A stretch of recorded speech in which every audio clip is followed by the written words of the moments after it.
நம்ம போன இதோட கண்டினியூஷன் இது. போன இதுல வந்து ஆன்மாவின் பயணம் பார்த்தோம். இது புதுசா வந்தவங்களுக்கு ஜஸ்ட் ஒரு ரீகேப் மாதிரி சொல்றேன். இந்த ஆன்மாவின் பயணம் புக்கை வந்து நாம பார்த்துட்டு இருக்கோம்.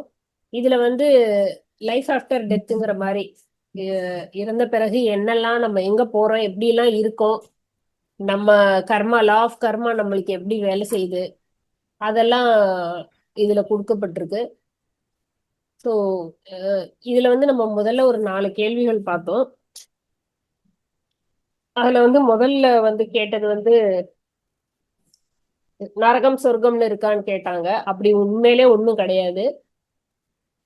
நீங்க வந்து இங்க என்னெல்லாம் பூமியில வந்து மத்தவங்களுக்கு கஷ்டம் கொடுக்குறீங்களோ, இல்ல நீங்க கத்துக்க வேண்டிய லெசனை கத்துக்காம இந்த உடலை விட்டு போறீங்களோ, அப்போ ஒரு இடத்துல பூர்லோகத்துல போய் சுவர்லோகத்துல பூர்லோகத்துல போய் நீங்க அதை திருப்பி கத்துக்கும் போது அது நரகமா இருக்கும். இப்ப நீங்க நிறைய இங்க புண்ணியம் செஞ்சிருக்கீங்க, நல்ல விஷயங்கள் செஞ்சிருக்கீங்கன்னா அந்த புண்ணியத்தை, அந்த நல்ல இத வந்து கர்மாவை வந்து நீங்க சுவர்லோகம், அதான் சொர்க்கம், சுவர்லோகத்துல போய் அதை நல்ல விதமா அங்க அனுபவிப்போம். இவ்வளவுதான். சோ எல்லாமே நாம இந்த பூமியில வாழ்ந்ததோட எஃபெக்ட் தான் அப்படிங்கிறது இதுல இருந்தே தெரியுது. ரெண்டாவது வந்து மிருகங்கள் மனிதர்களுக்கும் நிறைய வித்தியாசம் இருக்கு. மிருகங்கள்லாம் குரூப் ஆன்மாவா வருவாங்க, மனிதர்கள்லாம் வந்து தனிப்பட்ட ஆன்மா. அதனால வந்து அவங்க அந்த அந்த குரூப் ஆன்மால இருந்து வந்ததுதான் நாமளும். ஸோ அதை நம்ம ரொம்ப நல்லா உணர்ந்து அந்த மிருகங்களிடத்தும் அன்பு செலுத்த வேண்டும். அப்புறம் ஏன் இரண்டாவது சூட்சும பயணத்தில் என்னோட தம்பியை பார்க்கலன்னு கேக்குறாரு. சோ சூட்ச்ம உலகம் போன பிறகு அவங்கவுங்களுக்குன்னு அங்கங்க வேலை இருக்கு. எப்படி பூமியில வந்து அவங்கவுங்க ஃபேமிலிக்குள்ள அவங்கவுங்க ஃபேமிலிக்கு வந்து நம்ம வேலை பார்த்துட்டு இருக்கோமோ, மற்ற ஃபேமிலிக்கு அப்பப்பதான் ஹெல்ப் பண்ண முடியும். அவங்க இந்த சூட்ச்ம பயணம் போயிட்டோம்னா அங்க அவங்களுக்குன்னு சில வேலைகள் இருக்கு. அப்போதைக்கு உடலை நீத்து வர ஆன்மாக்களுக்கு அவங்க ஒரு வழிகாட்டியா இருந்து அவங்களுக்குன்னு சில பணிகள் இருக்கு. எங்க போனாலும் இந்த ஆன்மா வந்து அதை அடுத்தவங்களுக்கு சேவை செய்யறது, சொல்லி கொடுக்கறது, தனக்கு தெரிஞ்சதை சொல்லி கொடுக்கறது, இதுதான் முக்கியம். அதனாலதான் பத்திரிஜி வந்து நம்மளை இங்கே பழக்குறாரு. சரி, நீயும் கத்துக்கோ, கத்துக்கிற அந்த கத்துக்கிட்டத மத்தவங்களுக்கு சொல்லி கொடு, அவங்களுக்கு கைட் பண்ணு. அதுதான் எந்த உலகம் போனாலும் அப்படிங்கிறத நம்ம நல்லா மைண்ட்ல ஏத்திட்டோம்னா, இப்போ இந்த பூமியில வாழும்போது நம்மளுக்கு வந்து இந்த கஷ்டங்கள் வந்து கஷ்டங்களாவே தெரியாது. ஏன்னா நம்மளும் கத்துக்க வந்திருக்கோம். அப்ப நம்மளுக்கு கைட் பண்ணவும் ஒருத்தவங்க இருக்காங்க. யாரு? ஆல்ரெடி மெடிடேட் பண்ணிட்டு இருக்கிறவங்க, மாஸ்டர்ஸ் இருக்காங்க, இந்த மாதிரி செஷன்ஸ் இருக்கு. ஸோ நம்ம அதை வந்து ரொம்ப ஒரு கஷ்டமா எடுத்து அதை எப்படி கடக்குறதுன்னு யோசிக்க தேவையில்லை. சரி, இதுக்கு வந்து வழி இருக்கு அப்படிங்கிற அந்த நம்பிக்கை, அது பிளஸ் முயற்சி. ஸோ இது இருந்தாலே போதும். அதனால வந்து அவரோட தம்பியை அவர் வந்து அவருக்குன்னு சில வேலை இருக்கு, அதை நம்ம பார்க்க முடியாது அப்படின்னு சொல்றாரு.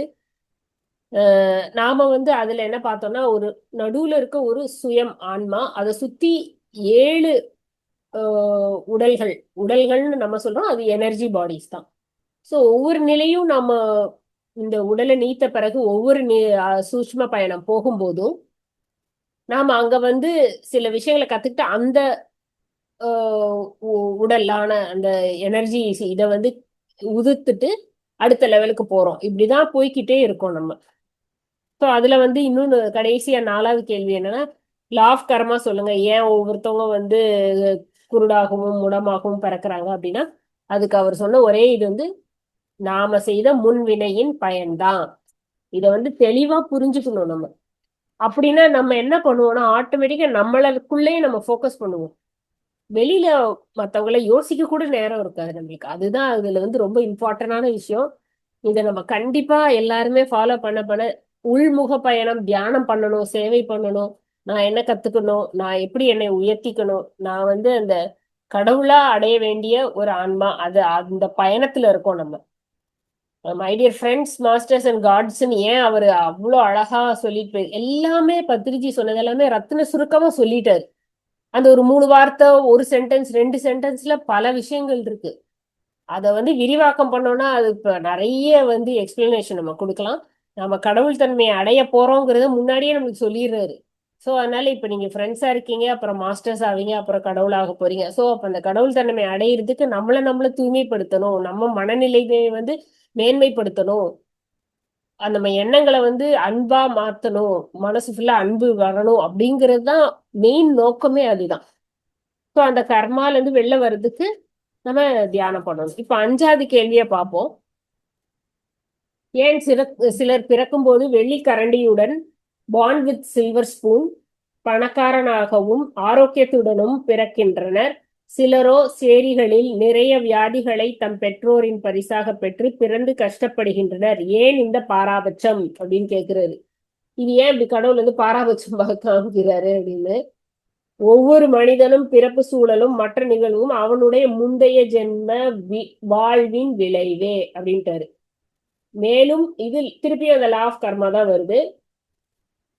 சோ இது வந்து இந்த நிகழ் ஜென்ம வாழ்க்கை இது வந்து எப்படி நிர்ணயிக்கப்படுது அப்படின்னா அவனின் சென்ற ஜென்ம வாழ்வே தான். அதாவது போன இதுல என்ன பண்ணமோ அததான் இப்ப அனுபவிச்சுக்கிட்டு இருக்கோம். சோ இப்ப அடுத்து நல்லா வரணும் அப்படின்னா இப்ப நல்லா இருக்கணும், அதுதான் விஷயம். சோ அதுக்குதான் இத்தனை பேர், இத்தனை மாஸ்டர்ஸ் வந்து இத்தனை ஜூம் மீட்டிங், இத்தனை ஃபவுண்டேஷன், இத்தனை யூடியூப் சேனல் எல்லாம் போட்டு நம்மளுக்கு டெய்லி கிளாஸ் எடுத்து எடுத்து எடுத்து நம்மளோட அந்த மனம் வந்து பல பிறவிகளா இந்த உடல், நான் இந்த உடல் நினைச்ச அதுக்கு தேவையை ஓடி ஓடி ஓடி ஓடி அது வந்து மாயையில மாட்டிக்கிட்டே இருக்கு. இப்ப அதை கொஞ்சம் கொஞ்சமா நம்ம வந்து வெளியில கொண்டு வரோம். அதுக்கு வந்து இந்த பிஎஸ்எஸ்எம் பிஎம்சி பத்திரிஜி வந்து நிறைய பேரை வந்து அவரோட அந்த 40 வருட காலம் ஆன்மீக பயண காலத்துல வந்து நிறைய மாஸ்டர்ஸ் உருவாக்கிட்டு போயிட்டாரு, கிரேட் மாஸ்டர்ஸ். ஸோ அது அவங்க மூலமா இன்னும் இந்த உலகம் ஃபுல்லா அவரோட விஷன் சாக்காகார ஜெகத், தியான ஜெகத், பிரமிட் ஜெகத்துக்கு நாம எல்லாமே ஒவ்வொருத்தரும் அவங்களால முடிஞ்ச உதவியை செஞ்சுக்கிட்டு இருக்கோம். இப்ப நான் எப்படி என்னோட 4 வருஷ பயணத்துல படிச்சு உங்களுக்கு வந்து சொல்லணும், கண்டிப்பா நீங்களும் இதை கேட்டு அந்த தயக்கம் இல்லாம எனக்கு ஒண்ணும் தெரியாதுங்கிற அந்த லோ கான்பிடென்ட் இருந்து வெளியில வந்து எனக்கு தெரிஞ்சதை 4 பேருக்கு சொல்லணும் அப்படின்னு சொல்லி நீங்க ஒரு ஸ்டெப், ஒரே ஒரு ஸ்டெப் என்னன்னா, நீங்க பண்றீங்கல்ல தியானம், அதை வந்து யாராவது வந்து உங்கள்ட்ட புலம்புறாங்க இல்ல யாரோ குறை சொல்றாங்க அப்படின்னா உடனே நீங்க அதை காசிப்பை கட் பண்ணிட்டு நான் இந்த தியானம் பண்ணேன் நீங்களும் இதை பண்ணுங்க ரொம்ப நல்லா இருக்கும் அப்படின்னு சொல்லி அவங்களோட குறைகளை நீங்க கேட்கறதுனால ஒன்றும் நடக்க போறது கிடையாது. அதை வந்து எவ்வளவுக்கு எவ்வளவு கம்மியா கேட்டு அவங்களுக்கு தியானத்தை வந்து ஒரு ஒரு தடவையாவது நீங்க உங்க வாயால சொல்ல சொல்ல கண்டிப்பா நீங்க எந்த ஒரு சேலஞ்ச்ல இருக்கீங்களோ, ஒரு வாழ்க்கையில ஒரு கஷ்டத்துல இருக்கீங்களோ அது சீக்கிரம் வெளியில வரும். ஏன்னா வந்து நாம வந்ததே அதுக்குதான் வந்திருக்கோம். அதை விட்டுட்டு மத்ததெல்லாம் பண்ணிக்கிட்டு இருக்கோம். சோ இந்த ஜென்மத்துல நம்மளுக்கு ஏன் வந்து இந்த தருணம் தான் முக்கியம் அப்படின்னு சொல்றாங்க அப்படின்னா, ஏன்னா நீங்க இப்ப இந்த ஒரு தருணம் தான் நம்ம கையில இருக்கு கிரியேட் பண்றதுக்கு, நம்மளை சரிப்படுத்திக்கிறதுக்கு. இப்ப இதுக்கு முந்தின நிமிஷத்துல ஏதாவது பண்ண முடியுமா? இப்போ 9, 12 ஆகுது, திருப்பி நான் 9 மணிக்கு போய் நான் பண்ண தப்ப சரி பண்ண முடியுமா? முடியாது. 12 நிமிஷம் போயிருச்சு லைஃப்ல, இந்த 12 நிமிஷம் போயிருச்சு. சோ இந்த நிமிஷத்துல நம்ம வந்து அவர் பத்திரிச்சு சொல்லுவார், common sense, presence of mind, mindfulness அப்படிம்பாரு. சோ இத வந்து நம்ம கொஞ்சம் கொஞ்சமா காதுல கேட்டு கேட்டு நம்ம வார்த்தைகளை பிரயோகம் பண்ணி பண்ணி நம்ம வந்து மனப்பாடம் பண்ணிக்கணும். நான் ஆன்மா, நான் இதுக்காக வந்திருக்கேன், நான் இதெல்லாம் பண்ணக்கூடாது, இதைதான் பண்ணணும் அப்படிங்கறது திருப்பி திருப்பி திருப்பி நம்ம செய்ய செய்ய பதிஞ்சிரும். நம்மளுக்கு அந்த பதிவு வர வர ஆட்டோமேட்டிக்கா நம்மளோட எண்ணங்கள் எல்லாம் குறைஞ்சு எல்லாமே மாறிடும். சோ இந்த நிகழ் ஜென்மத்தோட இப்ப இருக்க நம்மளோட நிலைமை போன ஜென்மத்தோடது அப்படிங்கறத நல்லா புரிஞ்சுக்கிட்டு இப்ப இருக்கிறத நல்லா நம்ம நல்வழியில கொண்டு வரணும். அதுதான் அவர் அழகா சொல்லியிருக்காரு. அவனின் சென்ற ஜென்ம வாழ்வே, யாருக்கு தகுதி இருக்கதோ அவருக்கு எல்லாம் கிடைக்கிறது, அந்த தகுதியை நமக்கு கொடுத்து கொள்ள வேண்டியது நாமே. நம்மளுக்கு தகுதியை நம்மளை தகுதி ஆக்கிக்கிறது நம்ம தான். வேற யாருமே நம்மள வந்து இந்த நிலைமைக்கு கொண்டு வரல வரவும் முடியாது, இன்னும் உயர்த்தவும் முடியாது. சோ நம்மளுக்கு நாமே தான் எல்லாம் செய்யணும். மிகப்பெரிய உண்மை. அதே போலதான் ஏழ்மையில் பிறப்பவனும் வியாதியால் பிறப்பவனும் சிரமப்படுகிறான் அவனுடைய சென்ற ஜென்ம விளைவாலே அப்படின்னு சொல்றாரு. சென்ற ஜென்மத்துல என்ன சேர்த்து வைத்தானோ, நீங்க ஆல்ரெடி வந்து இதுக்கு ஒரு எக்ஸாம்பிள் சொல்லலாம். நீங்க வந்து இத்தனை வருஷ காலமா சம்பாதிக்கிறோம், ஒரு ரிட்டையர்மெண்ட் அப்படின்னு வருது இல்ல, அது அந்த ரிட்டையர்மெண்ட் பென்ஷனோ ஒரு ஒரு உங்களுக்கு அமௌண்ட் வருது அப்படின்னா நீங்க 30 வருஷமா சேர்த்து வச்சதோட தானே இப்ப அனுபவிக்கிறீங்க. அதேதான். சரி, நம்ம வாழ்க்கையில எல்லாம் பண்றதுதான் நம்ம ஸ்பிரிச்சுவல் லைஃபும். நீங்க பல ஜென்மமா என்ன சேர்த்து வச்சிருக்கீங்களோ அதைத்தான் எடுத்துட்டு வர முடியும். நம்ம அங்க ஒண்ணுமே சட்டியில இருந்தா அகப்பையில வருங்கிற பழமொழிதான். அங்க என்ன இருக்கோ அதைத்தான் நம்ம எடுத்துட்டு வர முடியும். சோ சென்ற ஜென்மத்தில் என்ன சேர்த்து வைத்தானோ அதை இந்த ஜென்மத்தில் அடைகிறான். சோ நீங்க அடுத்த ஜென்மத்துல என்ன அடையணுமோ அதை இப்ப இங்கே சேர்த்து வைக்கணும். அவ்வளவுதான். இது வந்து நம்மளுக்கு நல்லா புரிய புரிய புரிய புரிய நம்மளோட தேவையில்லாத பேச்சுக்கள் முதல்ல குறைஞ்சிரும். வீணா நேரத்தை தேவையில்லாததுல செலவழிக்க மாட்டோம். தியானம் நிறைய பண்ணுவோம். நிறைய பேருக்கு சொல்ல இதுக்கான ஒரு முயற்சியை கண்டிப்பா எடுப்போம் நம்ம. சோ ஏன்னா நீங்க வந்து சொல்ல சொல்ல இந்த மாதிரி ஒரு ஆன்ம ஞானத்தை கொடுக்கறதுல வந்து அவ்வளோ நம்மளுக்கு வந்து, ஏன்னா இப்போ ஒரு 10 பேர் ஒரு குரூப்ல இருக்காங்க, நான் வந்து ஒரு கிளாஸ் எடுக்கிறேன் அப்படின்னா யாரோ ஒருத்தருக்கு போய் அது வந்து அவங்க மனசுல பதிஞ்சு அவங்களோட அந்த லைஃப் வந்து மாத்தக்கூடிய, மனசை மாத்தக்கூடிய தன்மை வருதுன்னா அது எவ்வளவு பெரிய விஷயம் அந்த ஒரு ஆன்மாவை மாத்துறது. அதனாலதான் பத்ரிஜி வந்து அப்போ 40 வருஷமா எத்தனை பேரோட லைஃபையும் அந்த ஆன்மாக்களை வந்து முன்னேற்றம் செஞ்சிருக்காரு. சோ அது ரொம்ப ரொம்ப முக்கியம். அது பின்னாடி ஒரு கேள்வியிலையும் வரும். அது வந்து இன்னும் ரொம்ப அழகா சொல்லுவாரு. நான் அப்பா அதை சொல்றேன். இப்ப உதாரணமா என்ன சொல்றாருன்னா, பிறக்கும் போதே செல்வந்தனா பிறக்கிறான் அப்படின்னா அவனோட குண குண குணத்தை தான் பார்க்கணும், அதை தான் ஆராய வேணும் அப்படின்னு சொல்றாரு. அவன் வந்து ஏழ்மையில பிறந்தாலும், அந்த ஏழ்மையிலே எனக்கு இல்லைன்னு பிறந்தாலும் அதை பொருட்படுத்தாம அதை விட நம்மளை விட இன்னும் கஷ்டப்படுறவங்களுக்கு தேடி சென்று உதவி செய்யறவங்களா இருந்தாங்கன்னா அடுத்த ஜென்மத்துல செல்வந்தனாக பிறப்பார்கள் அப்படின்னு சொல்றாரு. அதாவது எனக்கு என்ன அததான் வந்து இவங்க எல்லாருமே உங்களால என்ன முடியுதோ அதை கொடுங்கன்னு தான் சொல்லுவாங்க. சோ இந்த நிலைமையில என்னால இவ்வளவு முடியும் அப்படின்னா அதை கொடுங்க, ஏன்னா அதுக்கு ஒரு பலன் இருக்கு. இப்ப நம்ம வந்து எல்லாம் நடக்கும்போது போய் டொனேஷன் கேட்கிறோம். அதுல என்ன சொல்லுவாங்கன்னா, உங்களால ஒரு மினிமம் 100 ரூபாய் கொடுக்க முடிஞ்சுன்னா கொடுங்க அப்படின்னு தான் சொல்லுவாங்க. ஏன்னா உங்களுக்கு கொடுக்கறதுக்கு ஒரு வாய்ப்பு அது. இப்ப நீங்க கொடுத்து பழகுறீங்க, என்கிட்ட இவ்வளவுதான் இருக்குன்னா அதை கொடுங்க. நிறைய கொடுக்கணுங்கிற அவசியமே கிடையாது. கொடுக்கறது தான் முக்கியம் அப்படிங்கிறதுனால இவரு அதை தான் சொல்றாரு. எனக்கு இவ்வளவுதான் போக முடியும், ஆனா என்னைய விட கீழவும் இருக்கிறாங்கல்ல, அவங்களுக்கு போய் என்னால முடிஞ்ச உதவி செய்யறேன் அப்படின்னு செய்யறவங்களுக்கு வந்து அடுத்த ஜென்மத்துல செல்வந்தராக பிறக்கிறார்கள். அது ஒருவரின் முன்வினை பயனோட ஜென்மத்துலதான் நிர்ணயிக்கிறது. சப்போஸ் ஒரு மனிதன் வந்து ஒரு உதாரணம் சொல்றாரு. ஒரு கால் ஒரு மனிதன் வந்து அவர் சேமிச்ச பணத்தை வந்து தான தர்மங்களுக்கு செலவழிக்கிறாரு. அதனால நிறைய பேரை வந்து அதனால ரொம்ப பயனடைகிறாங்க. அப்போ வந்து அதுல புண்ணியம் வருது அவருக்கு. அப்போ அந்த தனக்கும் பிறருக்கும் அது நன்மை செய்து அப்படிதானே நினைக்கிறோம். ஆனா அவர் வந்து அந்த பணத்தை எந்த வழியில சேர்த்தாரு, தீய வழியில அந்த பணத்தை சேர்த்தாரு அப்படின்னா அது என்ன தர்மம் பண்ணாலும் அது வீணாக தான் போகும். அதனால அந்த தர்மத்துக்கு வந்து ஒரு கெட்ட வினைப்பயன் தான் வரும் அப்படின்னு சொன்னாரு. அதுக்கு அவர் பணக்காரரா இல்லாமலே இருந்திருந்தா கூட அந்த ஜென்மத்துல வந்து அவரால் சில புண்ணியங்களை சேர்த்திருக்க முடியும் அப்படின்னு சொல்றாரு. இதுக்கு இன்னொரு உதாரணம் என்ன சொல்ல, ரொம்ப எளிமையான சூழ்நிலையில ஒருத்தவங்க பிறந்திருக்காங்க அப்படின்னா கூட அது வந்து துரதிருஷ்டசாலியா இல்லாம அந்த மாதிரி சூழ்நிலையில கூட ஒருவர் தம் முயற்சியால், அந்த முயற்சி ரொம்ப ரொம்ப முக்கியம். அந்த முயற்சியை தான் இப்ப பத்திரிஜி நம்மள போட சொல்றாரு. என்ன சொல்றாரு? டெய்லி தியானம் பண்ணுங்க, அந்த டெய்லி தியானம் பண்ற முயற்சியை நீங்க போடுங்க அப்படிங்கிறாரு. உங்க கர்ம வினையை மாத்தணும், நான் வந்து இன்னும் பல பிறவிகள் வந்து திருப்பி திருப்பி பிறக்காம இருக்கணும் அப்படின்னா நீங்க ஒரு முயற்சி செய்யணும்ல. அந்த முயற்சி ரொம்ப ரொம்ப முக்கியம். அது எந்த நிலையில நாம இந்த ஜென்மத்துல பிறந்திருந்தாலும், மிக ஏழ்மையா இருந்தாலும் இல்ல ஒரு எளிமையான குடும்பத்துலதான் இருக்கோம், ரொம்ப பணம் இல்லைனாலும் உங்களால என்ன முடியுதோ அந்த முயற்சியை போடுங்க. சோ கடும் முயற்சி செய்து அவங்கள வந்து அவங்களோட உறுதி, அந்த வந்து என்ன சொல்றது, அந்த மன உறுதியும் அந்த முயற்சியும் இருந்துச்சுன்னா அவங்க எவ்வளவு கஷ்டம் வந்தா கூட அந்த கஷ்டத்துல இருந்து தன்னை மீட்டுக்கிறதுக்கான அறிவை வளர்த்து கொண்டு அந்த கஷ்டத்துல இருந்து தைரியமாக வெளியில வந்து அந்த நிலையில இருந்து அந்த ஆன்மா உயர்நிலைக்கு போகுது. சோ இதுதான் வந்து கரெக்டான ஒரு விஷயம். இப்ப நம்ம வந்து இப்போ நம்மளுக்கு ஒரு வயசு ஆயிருக்கு, ஒரு 40 வயசு 50 வயசு 50 வருஷம் இந்த பூமியில வாழ்ந்திருக்கோம் அப்படின்னா, இப்ப கடைசி ஒரு 3 4 வருஷம் தான் நம்மளுக்கு இந்த ஆன்ம ஞானம் கிடைக்குதுன்னா, அப்ப நம்ம வந்து எத்தனையோ விஷயங்களை கத்துட்டு வந்திருக்கோம் இந்த 40 வருஷமா.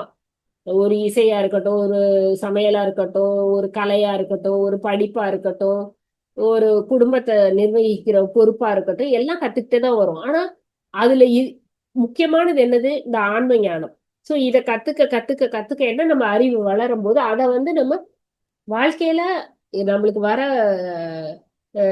சேலஞ்சஸ்ல வந்து நம்ம அப்ளை பண்ணும்போது கண்டிப்பா அந்த ஞானம், அந்த அறிவு வந்து ஞானமா மாறும்போது நம்மளுக்கு அந்த கர்மால இருந்து வெளியில வர முடியும். நம்ம ஆன்ம முன்னேற்றமும் சீக்கிரம் நடக்கும் அப்படின்னு சொல்றாரு.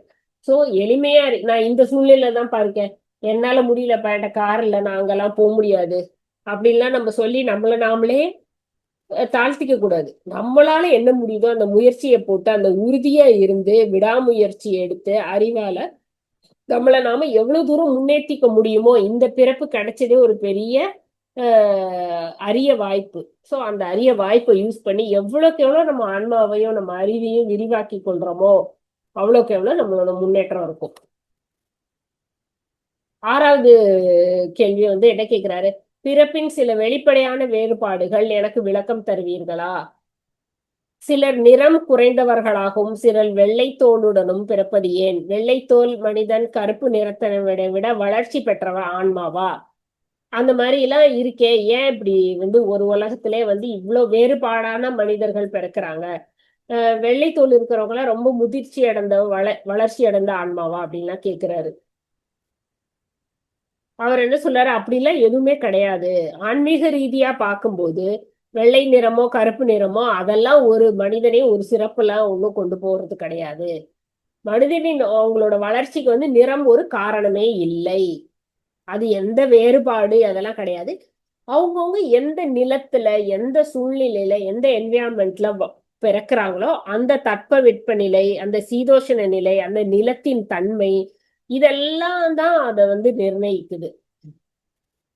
அந்த சுயம், அந்த ஆன்மா வந்து அதுதான் வந்து அங்க பிறக்கணும்னு முடிவெடுத்து அதை நான் அனுபவிக்கணும் அப்படிங்கிறதுக்காக அந்த இதுல பிறக்குது. இப்ப நான் வந்து இந்த விஷயங்கள்லாம் அனுபவிக்கணும், இந்த விஷயங்கள்லாம் கத்துக்கணும் அப்படின்னா அதுக்கு இந்த சூழ்நிலை தான் சாதகமா இருக்குன்னா, அப்ப அந்த மாதிரி நம்ம எல்லாம் இப்ப பிறந்திருக்க மாதிரி இந்தியால தமிழ்நாட்டுல இப்படி பிறக்கிற மாதிரி இருப்போம் நம்ம. இப்ப இதெல்லாம் நாம டிசைட் பண்ணிட்டு வர்றதுதான், இந்த சூழ்நிலையில இந்த மாதிரி பிறக்கணும் அப்படின்னு சொல்லிட்டு. சோ இதுல வந்து முன்ன காலம் மாதிரி ஆஸ்திரேலியன்ஸ் எல்லாம் வந்து ரொம்ப ஆன்மீகமா முன்னேறியவர்கள் அப்படிலாம் எதுவுமே கிடையாது. எல்லா நாட்டிலையுமே சில முதிர்ந்த ஆன்மாக்களும் இருப்பாங்க, சில வளர்ச்சி பெற வேண்டிய ஆன்மாக்களும் இருப்பாங்க. எல்லாமே கலந்துதான் பிறப்பாங்க அப்படின்னு சொல்றாரு. இப்போ யூகேலயோ பிரிட்டன்லயோ யூகேலயோ இல்ல யுஎஸ்லயோ பாத்தீங்கன்னா அங்கெல்லாம் வந்து அங்கேயும் வந்து நிறைய சேனலிங் பண்ற இதெல்லாம் நடந்துகிட்டு இருக்கு. இப்ப நீங்க யூடியூப்ல எல்லாம் போய் பார்த்தீங்கன்னா ஃபுல்லா சேனலிங் பண்றது எல்லாம் வந்து ஃபாரின்ல இருந்தா வரும். ஆனா நம்ம நாட்டுல இருந்து பார்த்தவங்க எல்லாம் பாத்தீங்கன்னா ரமண மகரிஷி, ஆதிசங்கரர் இவங்கெல்லாம் வந்து அஹ், நம்மளுக்கு வந்து ஞானத்தை வந்து பாட்டு மூலமாவும் அவங்க பெற்ற அனுபவத்தை வந்து ஒரு திருமூலர் மாதிரி ஒரு மந்திரமாவும் இப்படிதான் சொல்லிட்டு போயிருக்காங்க.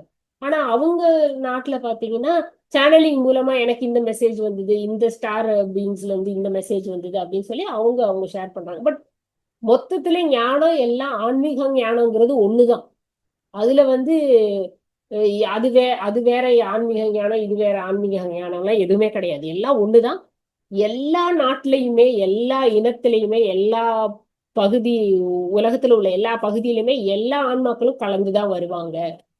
முதிர்ச்சி பெற்ற ஆன்மாக்களும் வருவாங்க, முன்னேறக்கூடிய வேணுங்கிற ஆன்மாக்களும் வரத்தான் செய்வாங்க அப்படின்னு தான் சொல்றாரு. இன்ஃபேக்ட் இன்னும் இன்னும் சொல்ல போனா அவர் என்ன சொல்றாருன்னா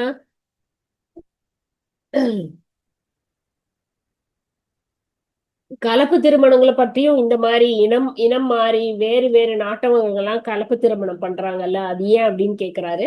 அதுவுமே வந்து போன ஜென்மத்துல அவங்க வந்து ரொம்ப ஒரு அன்புல இருந்திருப்பாங்க.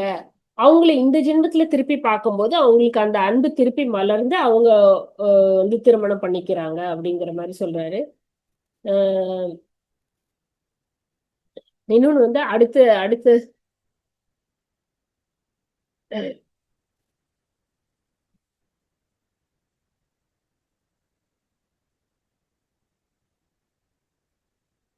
அடுத்த கேள்வி பாத்தீங்கன்னா, தற்கொலை பற்றி நீங்கள் எதுவும் கூறவில்லையே, அது எவ்வளவு பெரிய குற்றமா அப்படின்னு கேட்கிறார். ஆமா, தன்னைத்தானே மாய்த்து கொள்ளும் செயல் மாபெரும் குற்றம். அது மாபெரும் குற்றம் அல்ல, மாபெரும் முட்டாள்தனம் அப்படின்றாரு. அதாவது இப்ப நான் வந்து படிச்சுக்கிட்டே வரேன், ஸ்கூலுக்கு போறேன். 5ஆம் கிளாஸ்க்கு மேல என்னால படிக்க முடியல, எனக்கு அவ்வளவுதான் திறமை இல்லை, என்னால வந்து அந்த இதை பாஸ் பண்ண முடியலங்கிறக்காண்டி ஸ்கூலை விட்டே வெளியில போனா ஒவ்வொரு வட்டமும் நீங்க ஒவ்வொரு பிறப்பிலையும் உங்களுக்கு அறிவு இல்லைன்னு சொல்லி நான் ஸ்கூலுக்கே போக மாட்டேன்னு வெளியில வெளியில வந்தீங்கன்னா என்ன நடக்கும்? எப்பதான் நீங்க வந்து படிச்சு முடிச்சு ஒரு பட்டம் வாங்கி அதை பண்ணுமோ அதே மாதிரிதான் இந்த ஆன்மாவும். நான் வந்து இங்க கத்துக்க வேண்டிய லெசனை கத்துக்கிறேன்னு சொல்லி நம்ம முன் பிறவியோட விளைவை தான் தூக்கிட்டு வரோம். ஆனா அதை நாம நாம செஞ்ச அந்த இதையே நம்மளாலே தீர்த்துக்க முடியலன்னா அப்ப எப்போ அது அது திருப்பி திருப்பி வந்துகிட்டே தான் இருக்கும் அப்படின்றாரு. அதுல இருந்து தப்பிக்கவே முடியாது. நீங்க எத்தனை தடவை தற்கொலை பண்ணாலும் அந்த நீங்க எடுத்துட்டு வந்த அந்த கஷ்டத்தை அனுபவிக்காத வரைக்கும் நீங்க அதுல இருந்து தப்பிக்கவே முடியாது. அதனால இப்போதைக்கு தள்ளி போடுறதுல ஒரு பிரயோஜனம் இல்லை. அது ரொம்ப ரொம்ப முட்டாள்தனமான ஒரு செயல். அது இப்பவே முடிச்சு எவ்வளவு கஷ்டம்னாலும் இப்பவே அனுபவிச்சு இப்பவே முடிச்சு வெளியில வந்துடணும். அதுதான் சரி. ஏன்னா அந்த ஆன்மா வந்து தன்னைத்தானே மாய்த்து கொண்டதுக்கான உரிமை அதுக்கு கிடையாது அப்படின்னு சொல்றாரு. அஹ் அது வந்து தற்கொலைக்கு பிறகு என்ன நடக்கும் அப்படின்னா அவங்க நினைக்கிற மாதிரி அங்க விடுதலையே கிடைக்காது. இப்போ வந்து இந்த கஷ்டத்துல இருந்து நான் ஓடி போய் நான் இறந்துட்டா வந்து ஃப்ரீ ஆயிடலாம் அப்படின்னு நினைக்குதுல, அது அப்படி கிடையவே கிடையாது. அங்க போய் ரொம்ப கஷ்டப்படுவாங்க. ஏன்னா அவங்க வந்து அந்த புவர்லோகத்துக்கும் போக முடியாது, பூமியிலும் இருக்க முடியாது. அவங்களுக்கு அந்த நார்மலா உடலை நீத்து நம்ம செய்ய வேண்டிய கடமையை செஞ்சு முடிச்சுட்டு இந்த உடம்ப வந்து வெக்கேட் பண்ணிட்டு போகும்போது நம்மளுக்கு மேல நம்மளுக்கு உயர் ஆன்மாக்கள் நம்மளோட கைட்ஸ் வந்து ஹெல்ப் பண்ணுவாங்க. சரி, நீ போனியா, இந்த பிறவியில என்னெல்லாம் கத்துக்கிட்ட, வா உன்னைய கூட்டிட்டு போறோம் அப்படின்னு சொல்லி பூவர்லோகமோ சுவர்லோகமோ நாம எந்த நிலையில இருக்கோமோ அந்த நிலைக்கு நம்மளை கூட்டிட்டு போறதுக்கு அங்க ஒரு கைடு கண்டிப்பா தேவை. ஆனா நீங்க நம்ம வந்து அந்த தற்கொலை பண்றவங்களுக்கு வந்து அவங்க வரவே மாட்டாங்க. நீங்க என்ன பண்றதுன்னே தெரியாம அந்த ஆன்மா வந்து ரொம்ப கஷ்டப்பட்டு எந்த உதவியும் இல்லாம பல வருடங்களாக அங்கே இருந்துட்டு அது வந்து உணருமா, ஐயோ நான் தற்கொலை பண்ணது தப்பு அப்படின்னு உணரும் போதுதான் அவங்க வந்து கைடு, அந்த ஸ்பிரிச்சுவல் கைடுங்கிறவங்க வந்து அவங்கள கூட்டிட்டு போய் திருப்பியும் அவங்களுக்கு சொல்லி கொடுத்து திருப்பியும் ஒரு பிறவி எடுக்க வேண்டியது வரும். ஸோ தற்கொலை வந்து ஒரு அஹ், தற்காலிகமா செய்யற ஒரு விடுதலைன்னு நினைச்சா கூட அது உண்மையான விடுதலை இல்லை அப்படின்னு சொல்றாரு. அங்க போனா நிம்மதியாவே இருக்க முடியாது உங்களால. மாறாக சூட்சும உலகத்துல வந்து ரொம்ப துக்கமா இருப்போம் நம்ம. அந்த சூழ்நிலையை உண்டாக்கும் மாதிரியே திருப்பி திருப்பி துரதிருஷ்டவசமாக அங்க வந்து நம்மளால என்ன செய்யணுமோ அங்க என்ன செய்யணுமோ அது செய்ய முடியாது அப்படின்றாரு. அவனு அந்த எத்திரிக் உடல், நம்மளோட எனர்ஜி பாடி இருக்குல்ல, இத வந்து நீங்க ஃபோர்ஸ் பண்ணி பிச்சு எடுக்கிறோம். அது வந்து நம்ம உடலை விட்டு தானா நீங்கணும். உடல் சுருங்கி உடல் வந்து இதுக்கு மேல இந்த ஆன்மாவை தாங்க முடியாதுங்கிற அளவுக்கு அது சுருங்கி அதோட இயக்கம் எல்லாம் குறையும் போது அந்த எத்திரிக் பாடி வெளியில வர்றது வேற ப்ராசஸ்.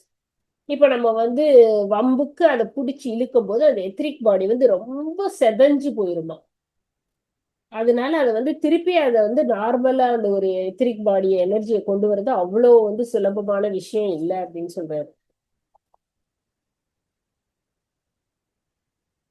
அது வந்து தன் புரியாம அந்த தற்கொலை பண்ணிட்டு திருப்பி வந்து அது அந்த ஒன்ஸ் அந்த உடம்பை விட்டு வெளில வந்தோன்னா தப்பு பண்ணிட்டோம் அப்படின்னு நினைக்கும் போது திருப்பி அந்த உடலுக்குள்ளேயும் போக முடியாது, சூட்சும உடலுக்குள்ளேயும் போக முடியாம அந்த எத்திரிக் பாடி வந்து ரொம்ப கஷ்டப்படும் அப்படின்னு சொல்றாரு. சோ அதனால தற்கொலை செய்யும் பட்சத்துல வந்து அவங்களுக்கு சாதாரணமா சூட்சும உலகின் உதவியாளர்களும் அவனுக்கு உதவ வரமாட்டார்கள். நல்லபடி இறந்து சூட்சும உலகில் நுழைபவர்கள் மட்டுமே உதவி கிடைக்கும். நல்லபடியா நம்ம செய்ய வேண்டிய கடமையெல்லாம் செஞ்சுட்டு கத்துக்க வேண்டியதெல்லாம் கத்துக்கிட்டு இந்த உடல் இனிமே வந்து நம்மளுக்கு இந்த ஆன்மா குடியிருக்கிறதுக்கு இது பயன்படாதுங்கிற ஒரு ஸ்டேஜ்ல நான் அந்த உடல் வந்து அந்த ஆன்மா அதை விட்டு போகும்போது தான் அங்க சூட்ச்ம உலகத்துல இருந்து உதவியாளர்கள் வந்து நம்மளுக்கு உதவி செய்வாங்க. அது வரைக்கும் அங்க உதவியே கிடைக்காது அப்படின்றாரு. அதனால இந்த மாதிரி ரெண்டுங்கட்டான் சூழ்நிலையில எல்லாம் இருந்து நம்மளால எதுவுமே பண்ண முடியாது. தயவு செஞ்சு அது பண்ணாதீங்க. அது வந்து ரொம்ப ரொம்ப முட்டாள்தனம் அப்படின்னு சொல்றாரு.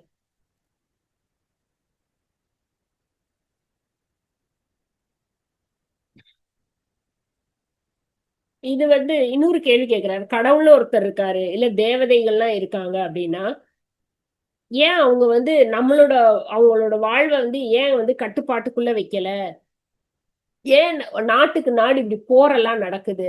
ஏன் சண்டைலாம் வருது அப்படின்னு கேக்குறாரு. அதனால அமைதியே இல்லாம போகுது. ஏன் கடவுளால போரை தடுக்க முடியாதா அப்படின்னு கேக்குறாரு. இது நம்மளுக்கு ஆல்ரெடி தெரியும். நம்ம கீதையில படிச்சனால நம்மளுக்கு தெரியும். கிருஷ்ணர் எவ்வளவோ முயன்றும் அந்த போரை தடுக்க முடியல. மகாபாரத போர் வந்து பாத்தீங்கன்னா எத்தனையோ தடவை தூது போனாரு, என்னென்னவோ செஞ்சாரு. ஆனாலும் துரியோதனனை வந்து மாத்த முடியாது. ஏன்னா அந்த அந்த ஆன்மா துரியோதனன் ஆன்மா வந்து அவரே தன்னை மாத்திக்கிட்டாதான் முடியும். கிருஷ்ணர் போய் அவரை வந்து மேஜிக் பண்ணி எல்லாம் மாத்த முடியாது. இது வந்து அவரே அவரை வந்து மாத்தும் போதுதான் அது வந்து நடக்கும். இதெல்லாம் வந்து ஒரு அதாவது போர் எப்படின்னா ஒரு நாடு வந்து இது எல்லாமே பேராசைனால ஒருத்தரோடத ஒருத்தர் ஆக்கிரமிக்கணுங்கிறதுக்காக வர்றதுதான் போர்லாம். அவங்கவுங்க உரிமைய அவங்கவுங்க அனுபவிக்கிறதுக்கு நாம விட்டோம்னாலே இந்த போரெல்லாம் வரவே வராது அப்படிங்கறத அவர் ரொம்ப தெளிவா சொல்றாரு. அளவற்ற ஆசைதான் காரணம். இப்ப இந்த நாடும் நம்ம கூட வந்துருச்சுன்னா அப்படிதானே. இப்ப நம்மளுக்கு இப்ப இருக்க சூழ்நிலையில இருந்து பார்த்தா தெரியும். எல்லாமே அளவற்ற ஆசையினால வர பேராசையினால வர ஒரு விளைவுதான் இது. அந்த நாட்டுல வந்து அந்த வளங்கள் இருக்கு அப்படின்னா அவங்க அதை அனுபவிக்கிறாங்க அப்படின்னா அதை நம்ம அவங்க அனுபவிக்கிறதுக்கான தகுதியை பெற்று வந்திருக்காங்க அப்படிங்கறதுல நம்ம இருந்தோம்னா அது தானாவே நல்லா இருக்கும். அதாவது ஒரு நண்பர்கள் மாதிரி ஒரு நாடு இருந்தோம்னா அங்க இருக்கிற இதையும் நம்மளும் அனுபவிக்கலாம் அப்படிங்கிற மாதிரி சொல்றாரு. ஸோ இது வந்து பொதுவாவே எல்லாருக்கும் வந்து அமைதியை தான் விரும்புறோம். ஆனா அளவற்ற ஆசை பேராசைனாலதான் இது எல்லாமே நடக்குது. ஒருத்தரோட உரிமைய ஒருத்தரோட பொருளை நம்ம வந்து ஆக்கிரமிக்கணும்னு நினைக்கும் போதுதான் போரெல்லாம் வருது அப்படின்னு சொல்றாரு.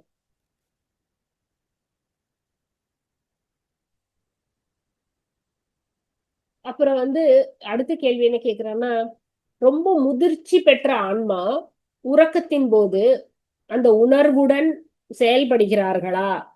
உடலை விட்டு சூட்ச்ம உடல் பெற்ற ஞாபகங்கள் மறுபடி உடலுக்குள் புகுந்த பின்னர் அவர்களுக்கு சாத்தியமா?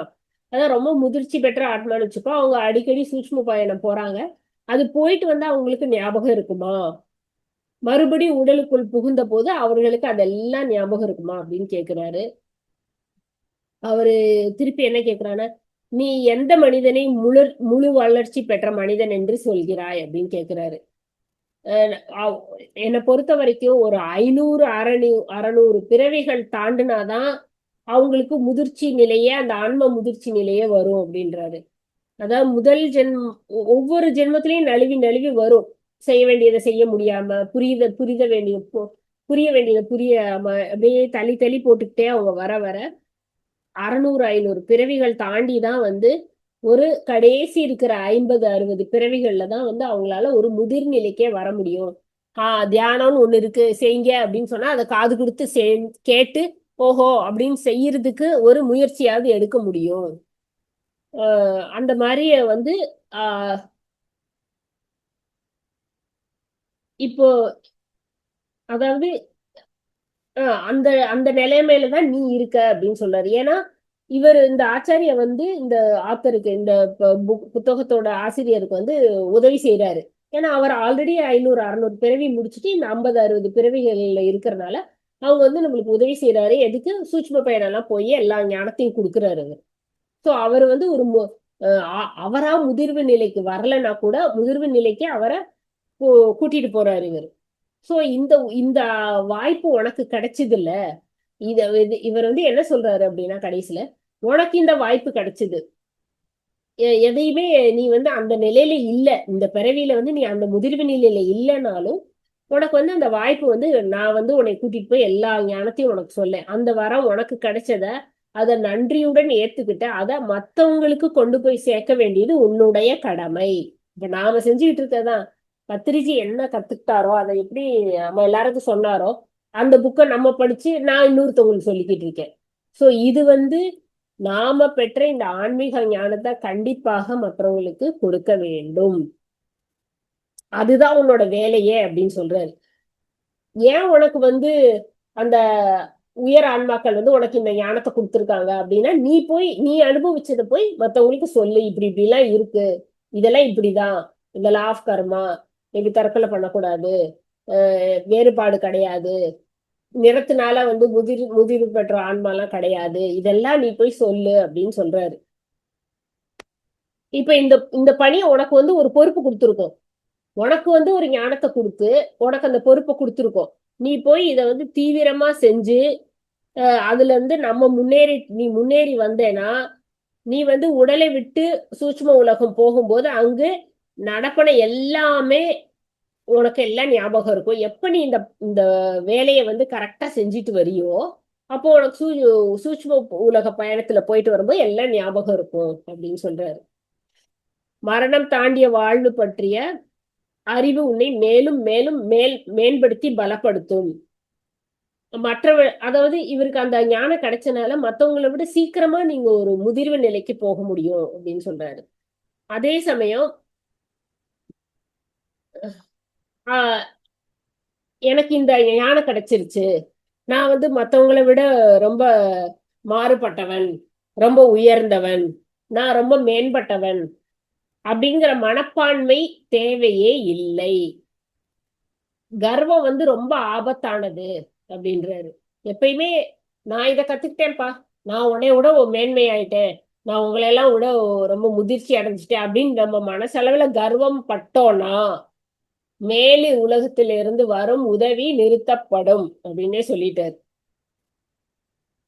நம்மளுக்கு கிடைச்சிக்கிட்டு இருக்க இந்த உதவி வந்துகிட்டு இருக்குல்ல, நம்ம சூட்சும பயணத்துல கூட்டிட்டு போய் எல்லா அனுபவங்களையும் கொடுக்கறதெல்லாம் ஸ்டாப் பண்ணிடுவாங்க. ஏன்னா கர்வம் வந்துருச்சு, நான் தான் எல்லாம் பண்றேன் உனக்கு அது தெரியல அப்படின்னு சொல்லி.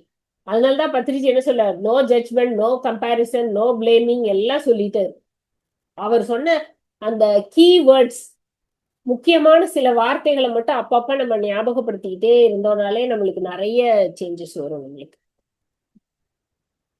அப்புறம் கடைசி கேள்வி வந்து 10வது கேள்வி, நான் ஆணாகவோ பெண்ணாகவோ பிறப்பதற்கு அது ஏதாவது எதை வச்சு தீர்மானிக்கப்படுது அப்படின்னு கேக்குறாரு. அதுக்கு ஏதாவது சில சூழ்நிலை தான் காரணமா அப்படின்னு கேக்குறாரு. அப்படி இல்லை, இது வந்து எப்படின்னா ஒரு ஆன்மா வந்து மிருக உலகத்துல இருந்து புல்லாய் பூண்டாய் அது தாவரமா இருந்து புழு பூச்சியா இருந்து மிருக உடலை எடுத்துட்டு வந்து மனித உடலுக்கு ஃபர்ஸ்ட் நுழையும் போது ஒரு ஆண் உடலை எடுக்கும்போது ஆணுக்குன்னு சில குணாதிசயங்கள் ரொம்ப ஆழமான குணாதிசயம் இருக்கும், அதை கத்துக்கிறோம். அப்புறம் கொஞ்ச நாள் வந்து அந்த ஒவ்வொரு பிறவிலையும் ஆண் குணாதிசயத்தை கத்துக்கிட்டு அப்புறம் பெண் குணாதிசயத்தை கத்துக்கணும்னு வரும்.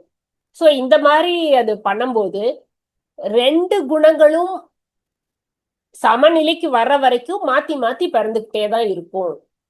ஸோ 2 குணங்களையும் அது வந்து ஃபுல்லா வந்து மேன்மைப்படுத்தி ஃபுல்லா முதிர்ச்சி அடைகிற வரைக்கும் அதோட குணாதிசயங்களை முழுசா கத்துக்கிற வரைக்கும் மாத்தி மாத்தி பிறக்கும்.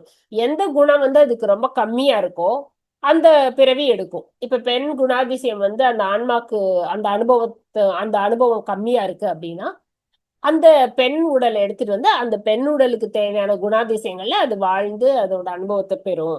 சோ இது வந்து எதுவுமே வந்து ஆண் உடல் எடுக்கும்போது அது எப்படி இருக்கும், சம்பாதிக்கணும், குடும்பத்தை காப்பாற்றணும், குடும்ப தலைவனா இருக்கணும், பொறுப்புகள் அதிகமா இருக்கும். ஆனா பெண் உடல் எடுக்கும்போது எப்படி இருக்கும், குடும்பத்தை நிர்வகிக்கிறது, அன்பு செலுத்துறது, எந்த ஒரு எதிர்பார்ப்பும் இல்லாம குடும்பத்தினருக்கு எல்லா வேலையும் எல்லா இதையுமே செய்யறது, அது வேற குணாதிசயம். பொறுப்புகள் எடுக்கிறது இதெல்லாம். சோ இது வந்து எதுவுமே திட்டமில்ல, அது 2 சமநிலை வர வரைக்கும் மாத்தி மாத்தி பிறவி எடுத்துக்கிட்டு தான் இருக்கும் அப்படின்னு சொல்றாரு.